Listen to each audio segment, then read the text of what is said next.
Thank you, Mr. Thank you, Mr. Speaker, and thank you to the ranking member and for your support of this important piece of legislation. As you heard, we're here once again. We have a piece of legislation that attempted to, as I think the chairman spoke about, address an issue that is that cuts to the heart of the soul of this nation. When our warriors come home, how do we reintegrate them?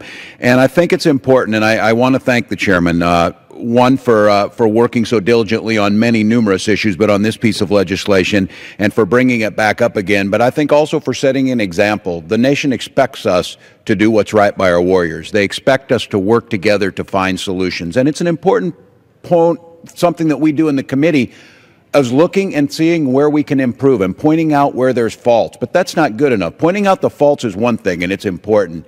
Finding solutions is what really matters. And this piece of legislation, I think, starts to do that. And I think the public many times, to my colleagues who are here, I would say this, we can certainly disagree and disagree strongly and passionately, but I think if they knew and they could feel it, and I think in this piece of legislation see it, there are many more things that bind us together. And our care and our commitment for our warriors is one of those. And this is a piece of legislation that wasn't just written here in the halls of Congress. It was written by the families, Susan and Richard Selke, Clay's parents, by the Hodelings in Minnesota and the Kellys in New Ulm, Minnesota, and each of these members that you hear speak about it.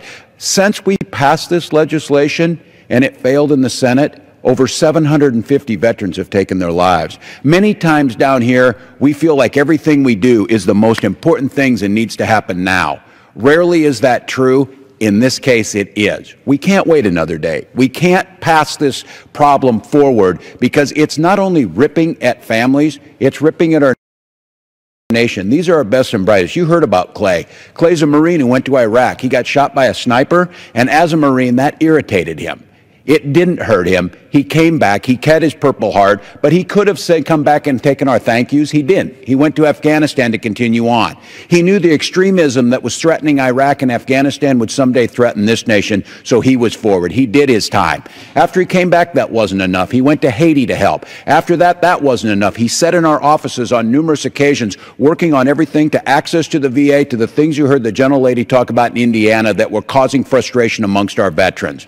And I think for me, the thing, like so many of us, is Clay appeared to have everything. He appeared to that he knew and was confident and had it there, but we all know that they had demons, and Clay had demons. And so what this piece of legislation does, you heard the specifics, and it does do specific things. And no one is claiming that this is going to be the fix, but I would make the case that what the Clay Hunt bill has done and what it's done amongst our partners in the veteran service organizations is made it absolutely clear we will not leave anyone behind. We will not turn a blind eye to this, and we will not rest until we at least make the attempt to get that number down to zero. We may never get there, but this piece of legislation starts to address it. So I think it's important, and I want to thank the ranking member for being on this bill and pulling it forward, for the chairman who was an original author of this and has been instrumental in making it happen. What we're doing here is not just passing legislation. What we're doing here is changing the attitudes, focusing the nation's attention on this, because I don't care if it's Elkhart, Indiana, if it's Pensacola, Florida, or if it's Mankato, Minnesota.